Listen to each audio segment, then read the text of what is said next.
আজকে যে বিষয়টা নিয়ে আলাপ করব সেটা হলো পার্কিং। প্রতিটা অফিস কিংবা ইন্ডাস্ট্রিতে এই নির্দিষ্ট একটি স্থানে পার্কিং এরিয়া করতে হবে এবং এই পার্কিং এরিয়াতে মোটরসাইকেল এবং সাইকেলগুলো থাকে। মোটরসাইকেলে যেহেতু নাম্বার আছে সেটি নাম্বারগুলো খাতায় বা রেজিস্টারে এটা লিপিবদ্ধ করতে হবে। কিন্তু সাইকেলের ক্ষেত্রে কি হয়, সাইকেলের ক্ষেত্রে কোনো নাম্বার থাকে না, সেই জন্য টোকেন সিস্টেম করতে হবে।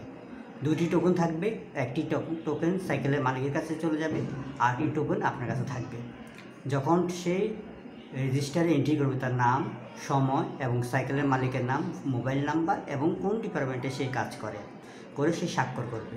আবার যখন নিয়ে যাবে তখন ওই টোকেনটি রিটার্ন করে সে সময় এবং স্বাক্ষর করে ওই সাইকেলটি নিয়ে যাবে। তাতে করে সাইকেল চুরির সম্ভাবনা অনেকাংশে কমে যাবে। আর যদি এরকম করা না হয় সেক্ষেত্রে কি হবে, একজন সাইকেল আরেকজন নিয়ে যাবে। কোনো অবস্থাতে টোকেন ব্যতীত সাইকেল দেওয়া যাবে না, তাতে কি হবে, নিয়ম শৃঙ্খলা বজায় থাকবে।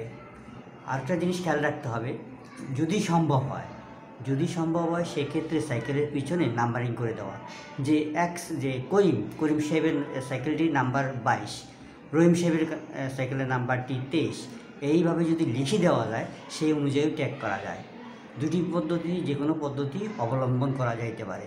তবে একটা জিনিস খেয়াল রাখতে হবে, সাইকেল যেখানে পার করবে সেখানে একটি রেজিস্টার থাকতে হবে এবং সর্বক্ষণ একটি ব্যক্তি থাকবে।